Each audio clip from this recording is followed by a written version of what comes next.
Kruja shndërrohet në vatrën më të nxehtë të pandemisë në vend me 18 persona të prekur nga Covid-19 vetëm në një ditë. Një pacient humbi jetën duke çuar në 27 numrin e viktimave, ndërsa infeksionet rishfaqen në Tiranë. Komisioni Evropian miraton një ndihmë financiare për 180 milion eurosh për Shqipërinë për të përballuar pasojat e pandemisë. Fondi është në formën e një kredie të butë i aksesueshëm për 12 muaj.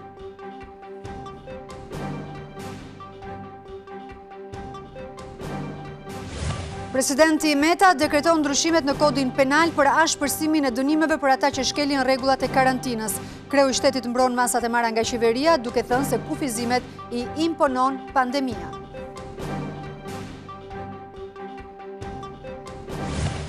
Bankat shtrëngojnë dhënien e kredive për bizneset dhe individët për shkak se perceptojnë një rrezik në aftësinë paguese, por edhe kredimarësit kanë ulur kërkesat për financim dhe pritet që interesi të vijojë në rënje.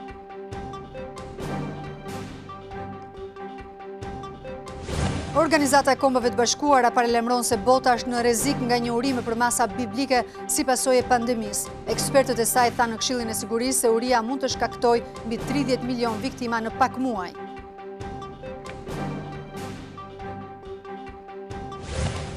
Pandemia ul vlerën e kartonëve të futbollistëve në merkato për shkak të bllokimit të kampionateve në mbar botën. Nga ky ndikim preken edhe të gjithë futbollistët e kombëtares që aktivizohen në kampionatet e huaja.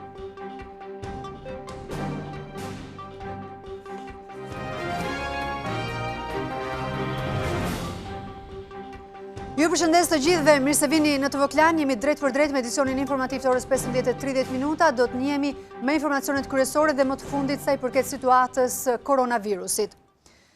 Një 71 vjeçar humbi jetën si pasojë e Covid-19 në vendin tonë, duke çuar kështu totalin e viktimave në 27. Ndërkohë, në 24 orët e fundit janë shënuar 25 raste të reja, shumica prej të cilëve në qytetin e Krujës.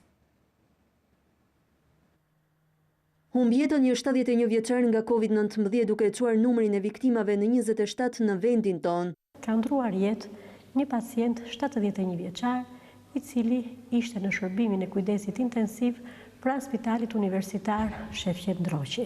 Kishte 2 javë që ishte intubuar dhe që vuante edhe nga sëmundje të tjera si hipertensioni arterial, çrregullimet e ritmit të zemrës, diabeti dhe obeziteti.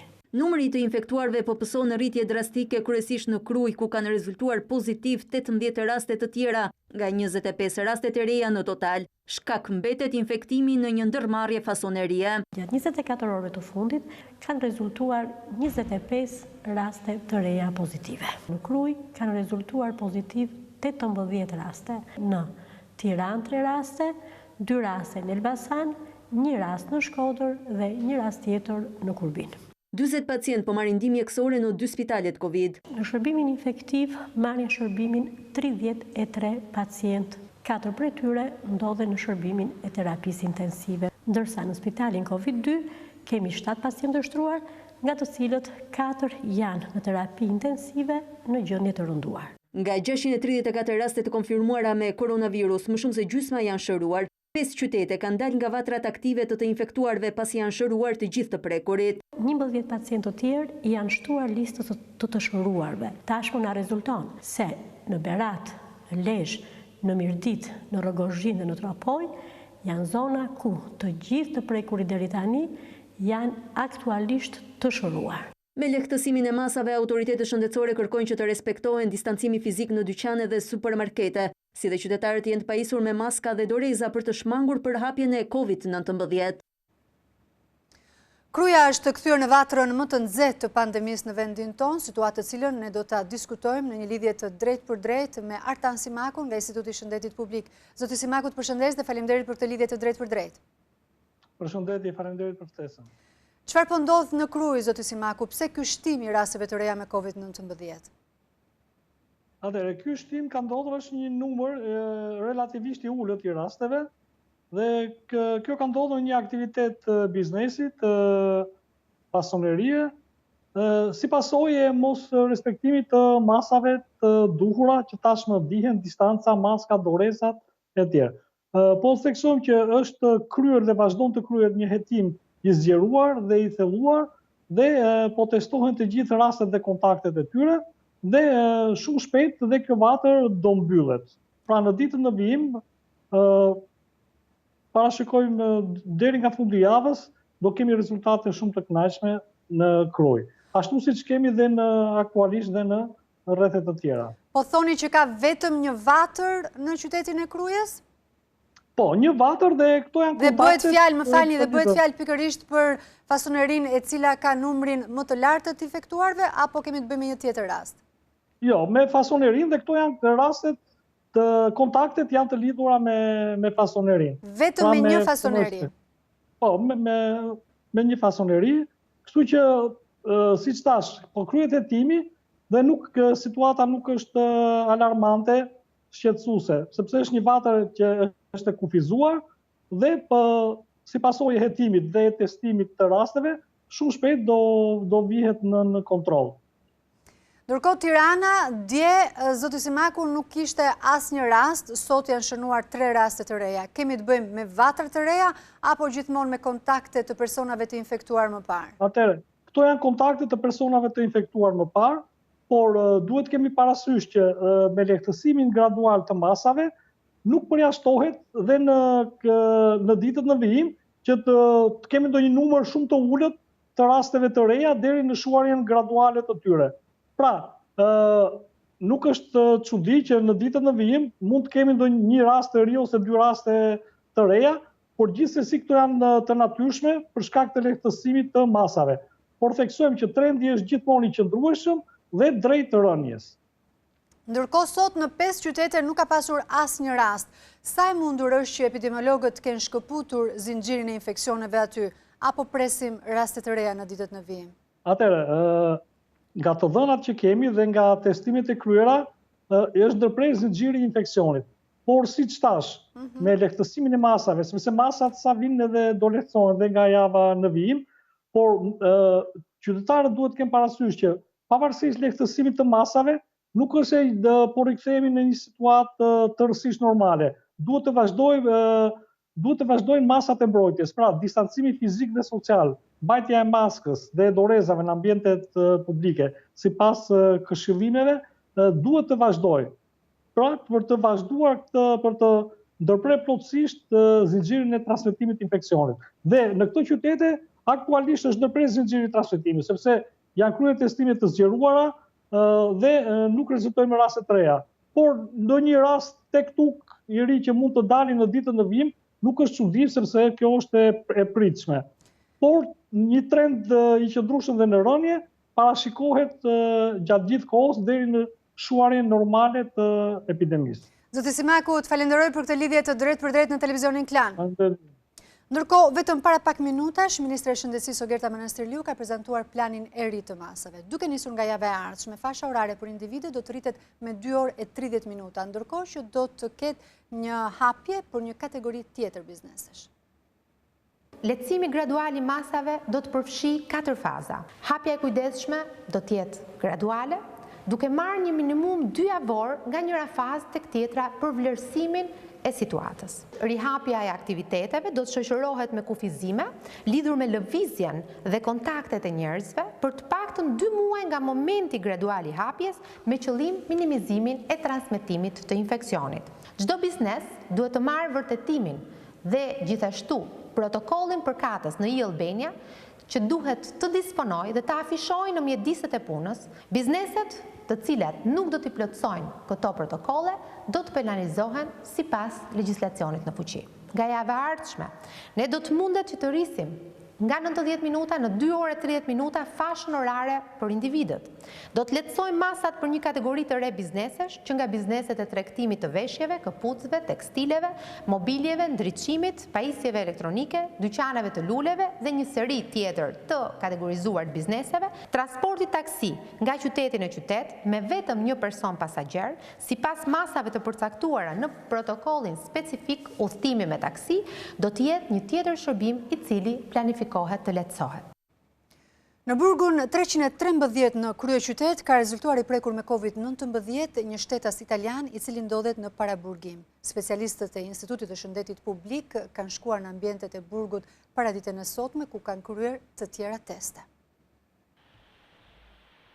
Specialistët e Institutit të Shëndetit Publik u kthyen sërish në burgun 313 mëngjesin e kësaj të mërkure. Ata kanë marrë teste të tjera te stafi i burgut dhe tek të dënuarit, një ditë pasi njëri prej tyre rezultoi pozitiv me koronavirus. Bëhet fjalë për shtetasin italian Giovanni Di Cosimo, i cili po mbahet në paraburgim i akuzuar për trafikim lëndësh narkotike. Mbetet e paqartë për autoritetet se si u infektua i ndaluari në kushtet kur prej një muaji janë pezulluar takimet me familjarët dhe në sistemin e burgjeve po zbatohet një protokoll sigurie për të parandaluar përhapjen e COVID-19. Italiani është vetë izoluar në një qeli të veçantë, ndërsa avokati i tij mbrojtës ka paraqitur kërkesë në gjykatë për lirimin e klientit të tij për shkak të sëmundjes. Gjatë kësaj kohe në gjykatën penale, por edhe gjykatën e posaçme kundër korrupsionit dhe krimit organizuar, ka pasur një numër të madh kërkesash për të paraburgosurit që kanë pretenduar se janë prekur nga koronavirusi dhe duhet të lirohen me masa të tjera sigurie. Por Ministria e Shëndetësisë thotë se në ambientet e këtij burgu ka kryer 40 tampone dhe vetëm një prej tyre ka rezultuar pozitiv. Komisioni Europian i jep një tjetër ndihmë financiare vendit tonë, 180 milion euro për të përballuar luftën kundër COVID-19 dhe kjo shumë është pjesë e një fondi prej 3 miliardë euro kredi për 10 vende partnere të Bashkimit Evropian. 180 milion euro i jepen Shqipërisë nga Komisioni Evropian si ndihmë për minimizimin e pasojave negative në ekonomi që kanë shkaktuar masat bllokuese për frenimin e përhapjes së COVID-19. Fondi është pjesë e paketës prej 3 miliardë eurosh që jepen si asistencë makrofinanciare vendeve që janë pjesë e partneritetit për fqinjësi dhe zgjerim me Bashkimin Evropian. Fondet jepen në formë kredie nga Unioni dhe janë të aksesueshme për 12 muaj sipas zyrtarëve të komisionit. Nga kjo ndihmë përfitojnë 10 vende në total, ku krahas Shqipërisë renditen Kosova që përfiton 100 milion euro dhe Maqedonia e Veriut 160 milion. Shumën më të madhe mes vendeve të rajonit e përfiton Bosnia-Hercegovina 250 milion euro. Përfituesit më të mëdhenj janë Ukraina me 1.2 miliard dhe Tunizia me 600 milion euro. Në deklaratën e Komisionit Evropian thuhet se fondet jepen për të ndihmuar këto vende për të përmbushur nevojat urgjente që ka krijuar situata e pandemisë. Qëllimi është të ruhet stabiliteti makroekonomik. Bashkimi Evropian ka dhënë edhe më herët ndihma për Shqipërinë në këtë luftë me rreth 50 milion euro grante, kryesisht për pajisje shëndetësore, por edhe për mbështetje ndaj familjeve në nevojë dhe biznesin e vogël. Presidenti i Republikës, zoti Ilir Meta, ka dekretuar ndryshimet në kodin penal për ashpërsimin e dënimeve për të gjithë ata që shkelin rregullat e karantinës. Kreu shtetit mbron të gjitha masat e marra nga qeveria, duke thënë se kufizimet i imponon pandemia. Presidenti ka dekretuar ndryshimet në kodin penal të miratuara javën e shkuar nga parlamenti. Ilir Meta doli në një konferencë për shtyp për të argumentuar vendimin e tij, që erdhi, siç tha, pas përfshirjes edhe të propozimeve të tij dhe shoqërisë civile. Diskutimi i gjerë tekniko-juridik ka çuar në përmirësime thelbësore të produktit final të votuar nga Kuvendi. Por kreu i shtetit kërkon që veç informimit nga të gjitha strukturat përkatëse për domosdoshmërinë e zbatimit të parashikimeve të reja ligjore, Ministria e Shëndetësisë të nxjerrë sa më parë aktet nënligjore. Edhe pse e firmosi dekretin, Meta ka rezerva për ndryshimet që ju bën kodit penal për dhunën në familje. Shihet me rezervë riformulimi jo i qartë sa i takon një pjesë të rrethit subjekteve të shtuar në dispozitën e dhunës në familje. I pyetur nëse kryeministri po shfrytëzon këtë situatë për të marrë më shumë kompetenca, presidenti shpreh se nuk është ky momenti për të bërë hapa të tillë dhe se ndryshimet në kod janë të imponuara nga pandemia. Nuk besoj se shkoa për të përdorur apo keq përdorur cili do për qëllime pushteti, padyshim do të ishte tepër e papërgjeshme dhe me kosto të mëdha për cilin do që do të përpiqet ta përdorte atë. Me një gjuhë krejtësisht larg asaj të përdorur në konferencën e fundit për shtyp, përpara shpalljes së pandemisë, Ilir Meta i ka kërkuar qeverisë transparencë dhe rritje të numrit të testimeve. Vetëm mund të apeloj për të rritur transparenca, për të respektuar ligjshmëria, për të mos lejuar asnjë spekullim, është edhe detyra e organeve të drejtësisë të flasin për akuza konkrete. Shmangu çdo pyetje që kishte lidhje me politikën dhe marrëdhëniet aktuale me mazhorancën dhe nuk pranoi të jap asnjë vlerësim për mënyrën se si qeveria po menaxhon situatën e krijuar nga COVID-19. Por çfarë note i jep Ilir Meta Edi Ramës për menaxhimin e kësaj situate? Nuk ka ardhur akoma qershori koha e provimeve. Sa i takon kërkesës së opozitës për mbylljen e fasonerive, Meta mendon se kjo mund bëhet vetëm në rastet kur nuk zbatohen standardet. Se nuk garantohen standardet, aktivitetet e tilla nuk duhet lejohen dhe punonjësit duhet të mbështeten nga ana e qeverisë. Edhe për vendimin e qeverisë që kostot e karantinimit në hotele të paguhen nga vetë emigrantët që kthehen atje, Meta nuk pranon të komentoj gjatë, kur pyetet përse nuk po përdoret shtëpia e pushimit të Ministrisë së Mbrojtjes për qëndrimin e tyre, ai thotë se vendimi i takon autoriteteve. Se kush do të trajtohet atje, kjo është një vendim që i takon autoriteteve. Po ashtu, presidenti Meta nuk pranoi të jap asnjë vlerësim për projektin e amnistisë fiskale, pasi për të më e rëndësishme në këtë moment është të punohet për të përballuar situatën dhe të rikthehet normaliteti. Partia Demokratike ka kërkuar nga qeveria mbylljen e fasonerive dhe mbështetjen financiare për këtë biznes. Gjithashtu, demokratët kanë akuzuar qeverinë se nëpërmjet një tenderi sekret ka pajisur spitalin infektiv me maska të skaduara. Nisur nga arritja e numrit të rasteve të punojësve të prekur me COVID-19 në disa fasoneri, demokratët kanë ripërsëritur kërkesën për mbylljen e tyre. Për ta është emergjent ky hap, pasi këto biznese janë kthyer në vatra të rrezikshme infeksioni. Gjobat ndaj bizneseve të fasonerive, që punësojnë rreth 70.000 gra dhe vajza, është mënyra e gabuar për të menaxhuar situatën. Duhet mbyllja e tyre, e shoqëruar me një mbështetje financiare, dhe sa më shpejt, aq më mirë. Në një tjetër dalje, ish deputeti Albana Vokshi e ka akuzuar qeverinë se përmes një tenderi sekret ka pajisur me maska të skaduara bluzat e bardha të spitalit infektiv. Demokratët e kanë akuzuar qeverinë se ka bler pajisje të ndryshme mjekësore, si dhe kitet për testimin, me 2 fish deri në 4 fish të vlerës së tregut.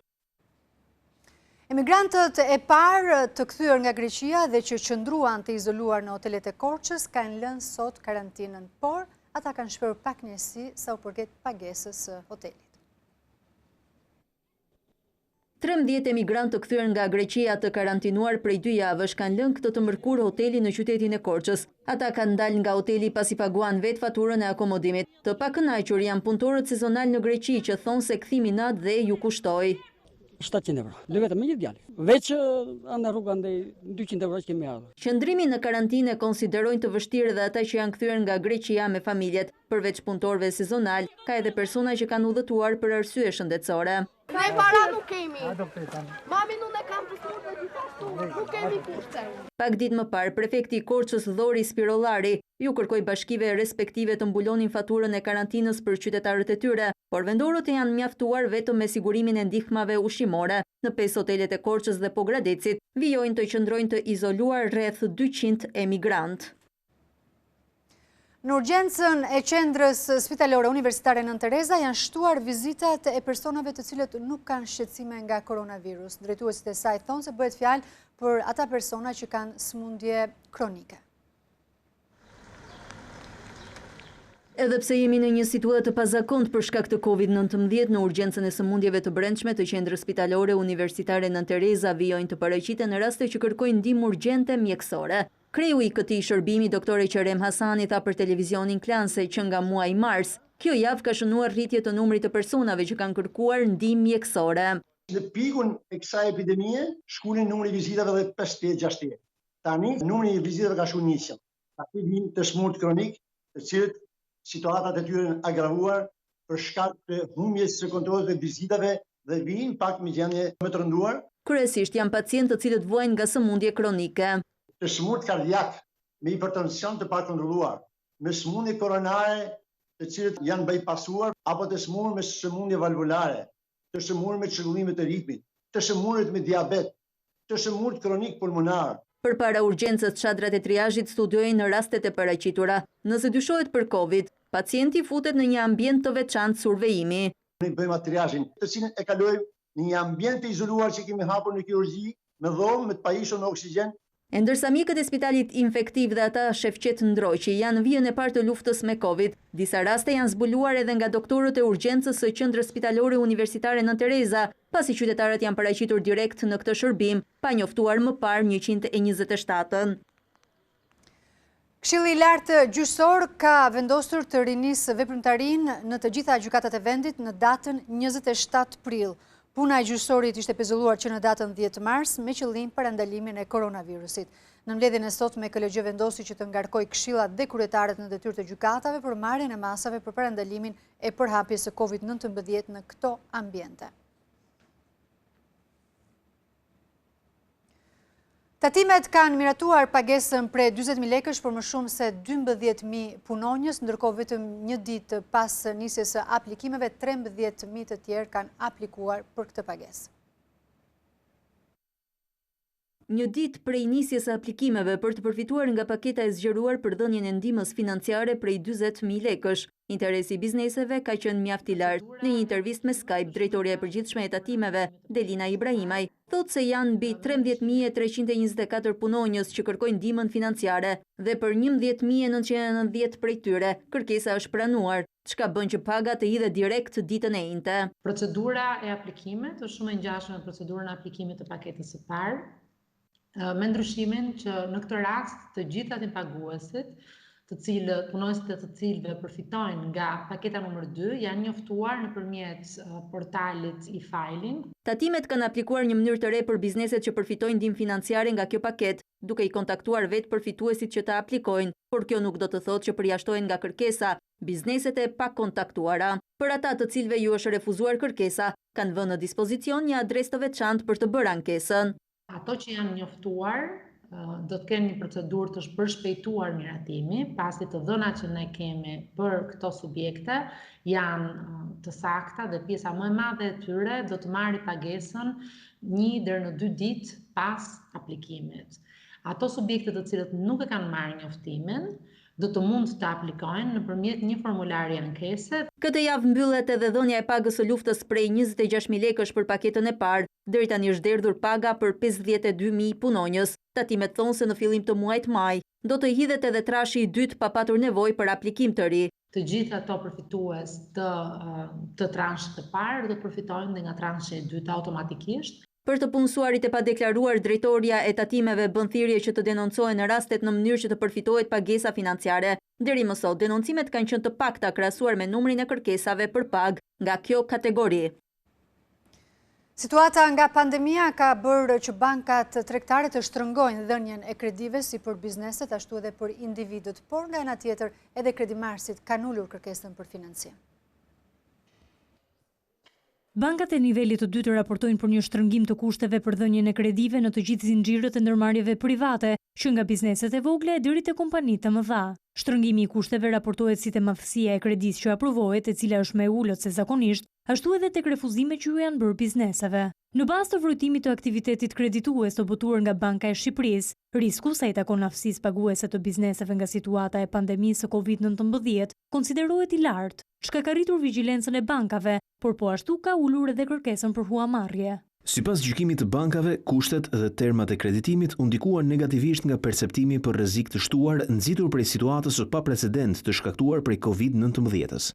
Kredia është shtrënguar edhe për individët si në dhënien e kredive për blerjen e banesave, ashtu edhe te kredit konsumatore. Kërkesa dhe në këtë kategori për marrjen e financimit ka qenë e ulët në 3 muajt e parë të vitit, ndërsa pritet një reduktim i ndjeshëm i kërkesës për 3 mujorin e dytë të vitit. Sipas këtyre të dhënave, pritet që aktiviteti i kreditimit të ngadalësohet për pjesën e parë të vitit, pas një rritjeje në nivelet 4.8% që rezultoi në fund të vitit 2019. Do të shohim tani zhvillimet politike në Kosovë. Drejt për drejt nga Prishtina është Blerta Dalloshi Berisha. Blerta, të përshëndes. Sërish një tjetër letër nga presidenti Hashim Thaçi në drejtim të kryeministrit në detyrë Albin Kurti. Çfarë thuhet në të? Përshëndetje Anjola, në letrën e 5 që presidenti i ka dërguar kreu televizjes vetëvendosi, i cili është edhe kryeministri në detyrë Albin Kurti, e ka njoftuar atë se nuk e ka shfrytzuar mandatin e tij, nuk e ka shfrytzuar të drejtën e tij për të propozuar mandatarin për formimin e qeverisë, andaj e ka njoftuar se do të konsultoj partitë politike për formimin e qeverisë pas shkarkimit të qeverisë Kurti, ndërsa me njëherë pas kësaj letre që i ka dërguar Kurtit, ai në një njoftim zyrtar për media ka bërë të ditur se i ka ftuar të gjitha partitë politike për konsultim sot në orën 16:30 në një takim të përbashkët. Nuk dihet nëse do të marrin pjesë të gjitha partitë politike në këtë takim, ndërkohë paradite kreu i Lidhjes Demokratike të Kosovës Isa Mustafa ka takuar atë të Aleancës për Ardhmërinë e Kosovës Ramush Haradinaj. Ju rikujtoj se Mustafa synon të formojë qeverinë bashkë me Aleancën për Ardhmërinë e Kosovës dhe Nismën Social-Demokrate si dhe komunitetet e tjera, bashkë këto parti pa listën serbe janë 56 deputet dhe e tëra varet formimi kësaj qeverie nga lista serbe. Në rast se formohet nga Lidhja Demokratike e Kosovës, varet nga lista serbe, nga 10 votat e listës serbe, pasi që Partia Demokratike e Kosovës ka thënë se në rast se Sa Mustafa kandidohet për kryeministër, atëherë nuk do t'ja jap votat kësaj qeverie, por as qeverisë Kurti në rast se synon të formojë qeverinë. Blerta, faleminderit për raportimin e detajuar. Ndërkohë do zhvendosemi nga Kosova në Maqedoninë e Veriut, ku 3 qytete e kanë bërë të detyrueshme mbajtjen e maskës mbrojtëse. Nga ana tjetër, Ministria e Shëndetësisë deklaroi se aktualisht numri të shëruarve është më i lartë se ai i të infektuarve aktiv. Autoritetet e shëndetësisë në Maqedoninë e Veriut kanë njoftuar për 28 raste të reja të diagnostifikuara me COVID-19. Me këtë numri i përgjithshëm shkon në 1259. Një pacient 51 vjeçar ka ndëruar jetë në klinikën infektive në Shkup duke e çuar numrin e viktimave në 56. Është dita e tretë që Ministria e Shëndetësisë ka njoftuar për numër më të madh të shëruarve se sa të prekurve. Vetëm sot ka 48 të shëruar.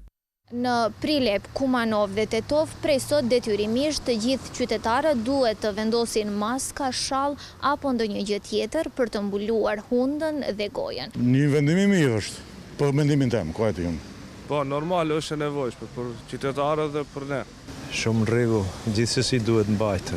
Deputetët e LSDM-s mbledhnin në shkrime për të siguruar mundësinë që kryeparlamentari Talat Xhaferi sërish të thirrë parlamentin e shpërndar. Iniciativa përmban 2 pika kryesore: konfirmimin e vendimit të presidentit për vazhdimin e situatës së jashtëzakonshme dhe e dyta, vënien në funksion të parlamentit sipas nevojës. Kryetari i legjislaturës së shpërndar të parlamentit, Talat Xhaferi, pa komentuar veprimet aktuale partijake, duke mos dashur të prononcohet direkt, la të kuptohet se parlamenti shpërndar nuk mund të mblidhet sërish. Shteti Federal i Mizurit ka paditur Kinën si shkaktare të pandemisë globale, madje i kërkon dëmshpërblim për pasojat e rënda në ekonomi të masave bllokuese. Shteti Federal Amerikan i Misurit është i pari që ndërmerr procedura ligjore kundër Kinës duke bërë përgjegjëse qeverinë e këtij vendi për përhapjen e pandemisë së koronavirusit në gjithë globin. Nisma është ndërmarrë nga prokurori i përgjithshëm i këtij shteti federal, i cili tha se Kina ka bërë shumë pak për të frenuar përhapjen e virusit, që ka si vatër qytetin e Wuhanit. Në padit thuhet se Kina është përgjegjëse për dëmet e konsiderueshme që po i shkaktojnë biznesit lokal masat e ashpra kundër përhapjes së COVID-19-s, që kanë shkaktuar po ashtu edhe protesta masive popullore. Ndaj dhe aty kërkohet dëmshpërblim nga qeveria kineze. Por zyrtarët e Ministrisë së Jashtme në Pekin i konsideruan akuzat si absurde dhe pas një bazë ligjore. Sipas tyre, bazuar në parimin e sovranitetit, gjykatat amerikane nuk kanë asnjë lloj juridiksioni mbi qeverinë e Kinës. Ekspertët ligjor thonë se parimet ndërkombëtare u ofrojnë qeverive të huaja imunitet ndaj padive të ngritura në gjykatat e Shteteve të Bashkuara. Disa lider perëndimor, si presidenti amerikan Donald Trump dhe ai francez Emmanuel Macron, kanë akuzuar haptazi Kinën si shkaktare të pandemisë globale për shkak të keq menaxhimit të situatës që në nisje, duke paralajmëruar edhe masa ligjore përmes gjykatave ndërkombëtare. Po shtohet shumë edhe presioni ndaj kancelares gjermane Angela Merkel për të kërkuar dëmshpërblim nga Kina për pasojat negative që i ka shkaktuar ekonomisë së këtij vendi pandemia. Sipas një përllogëritjeje të tabloidit gjerman Bild, fatura që Kina i ka borxh Gjermanisë është 149 miliard euro. Kjo nëse prodhimi brendshëm bruto i vendit për këtë vit bie me 4.2%, si pasojë kësaj situate. Organizata e Kombeve të Bashkuara ka vënë alarmin se bota mund të vuajë nga një krizë me përmasa biblike urie shkaktuar nga pandemia globale e koronavirusit. Madje sipas saj, 30 milion njerëz mund të mbasin jetën si pasojë e mungesës së ushqimit vetëm në pak muaj.